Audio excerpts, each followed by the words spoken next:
It all started on a quiet Monday morning. I walked outside, coffee in hand, only to find a bright orange tow sticker plastered across the windshield of a car parked in front of my house. At first I thought it was some kind of mistake, but then I realized the HOA had marked it for removal. The problem? That car wasn't mine. It didn't even belong to anyone in my household, yet there it was, sitting on the curb, and suddenly I was being dragged into a storm I never asked for. But the nightmare was only beginning.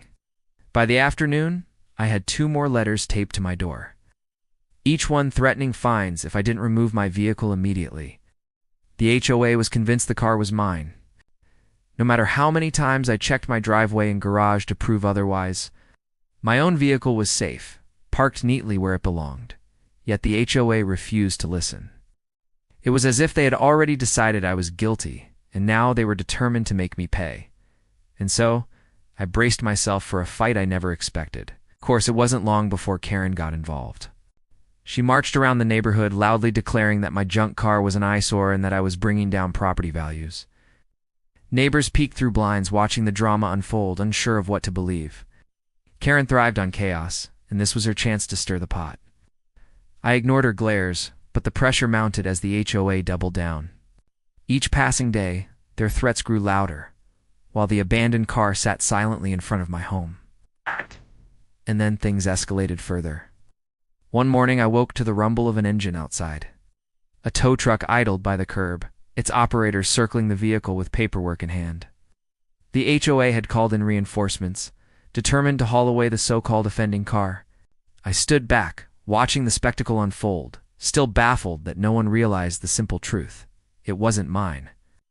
As the tow chains clattered, Karen appeared on her porch, smug and satisfied. She thought victory was at hand.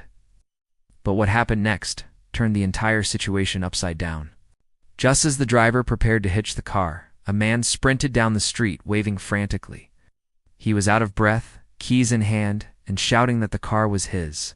The crowd froze. The tow truck paused. The HOA representatives stood awkwardly, caught in their own mess. The man explained that his car had broken down days earlier, and he had left it temporarily while arranging repairs. The vehicle had nothing to do with me or my household. The HOA's mistake was undeniable now, exposed in front of everyone, and the fallout was immediate. Neighbors gathered, whispering and shaking their heads as the truth came out. Karen's smug grin vanished, replaced by silence. The HOA board members fumbled for excuses, but there were none. They had falsely accused me, threatened me, and nearly towed another resident's property without permission. The man whose car it was demanded answers, and rightfully so. The HOA was now in hot water, facing not just embarrassment but legal consequences for their reckless actions. That's when the bills began stacking up. The wrongly targeted car owner wasted no time filing a complaint. He demanded compensation for the towing attempt, damages, and the emotional stress caused by the ordeal. Word spread quickly, and soon the HOA was facing a financial disaster. Their legal team scrambled, but the evidence was undeniable. Every sticker, every letter, every threat, they were all documented, and every piece of it pointed back to their mistake. The HOA, once so confident in their authority, now had to pay thousands to make it all go away. And I, meanwhile, had the last laugh.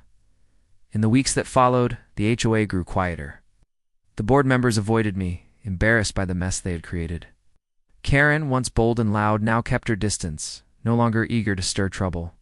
The car was long gone, repaired and driven away by its rightful owner, leaving behind only the memory of the chaos it caused. As I sat on my porch, watching the neighborhood return to normal, I realized something important. Sometimes the best revenge is simply letting people's arrogance destroy them. The HOA had tried to tow my car, but it wasn't mine.